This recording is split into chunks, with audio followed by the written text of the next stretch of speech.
here," she whispered. "He's early." "You'll be fine, okay? Put down the phone, close your eyes for a second, then go to the door, okay? Just say okay." "Okay." Jessica thought her head might fall off, she was nodding so hard. She placed the phone down without saying goodbye. He was here. Ryan was actually here, waiting outside her front door. How could she know this man almost as intimately as she knew her best friend, yet be terrified of meeting him? She looked at the letter on the table, reached for it, then tucked it into her jeans pocket. She didn't need to open it to know what it said. She remembered every word he'd ever written to her. Jessica squared her shoulders and shook her head to push away the fear. Ryan was here, waiting for her, and she had to be brave. It felt like she was about to meet a lover, she was so nervous, but it made her feel queasy even thinking that way. One of her closest friends was standing at the door, and for some reason she was paralyzed with fear. Bella had gotten her all wound up in knots, and for what? She wasn't interested in meeting a man in that way, especially not now. And she didn't want Ryan to be anything more to her, no matter what he looked like. What she needed in her life were good friends, and he had proven that he was there for her when she needed someone. Another knock made her jump. This was it. There was nowhere she could go but forward, down the hall. Unless she escaped out the back window. A flash of brown streaked past her, and she groaned. Hercules.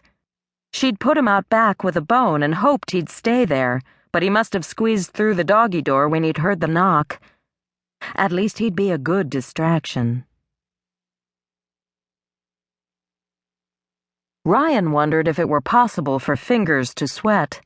His were curled around the paper-wrapped stems of a bunch of white roses, clenching and unclenching as he tried to figure out what to do with them. Out in front seemed too contrived. Behind his back looked ridiculous, and hanging at his sides just seemed more ridiculous, like he was trying too hard. Why flowers? Why had he felt the need to complicate things by bringing flowers? He was going insane. He'd survived the trauma and heartache of years serving his country, and now a stupid bunch of flowers was tying him in tight coils. He was a United States Army Ranger, practiced, strong and unflappable. He'd never have made the Special Ops unit with nerves like this. Clearly he was losing his touch. Perhaps he should throw them into the garden? He looked over his shoulder, beyond the porch, then listened as the door clicked and a small dog started barking. He was out of time. Ryan slowly, cautiously, turned back toward the house. He wanted to squeeze his eyes shut, walk back down the steps and start all over, without the flowers dangling awkwardly from one hand, and instead standing at ease on the doorstep in front of her. Ryan spun around as the door swished open. Jessica. He exhaled the word, as if he'd been waiting a lifetime to say it. In a way, he had. Ryan was pleased he'd never asked her for a photograph. It couldn't have done justice to the reality of her features. Hair the color of rain-drizzled sand was tucked behind her ears. Eyes, the shade of the richest dark chocolate, peeked out beneath dark lashes. She smiled like she was greeting her first date, nervously, expectantly, unsurely. Worried, just like he was. After so many months of writing one another, meeting in person was kind of surreal. He went to move, and something tiny hit him in the knees and almost made him fall.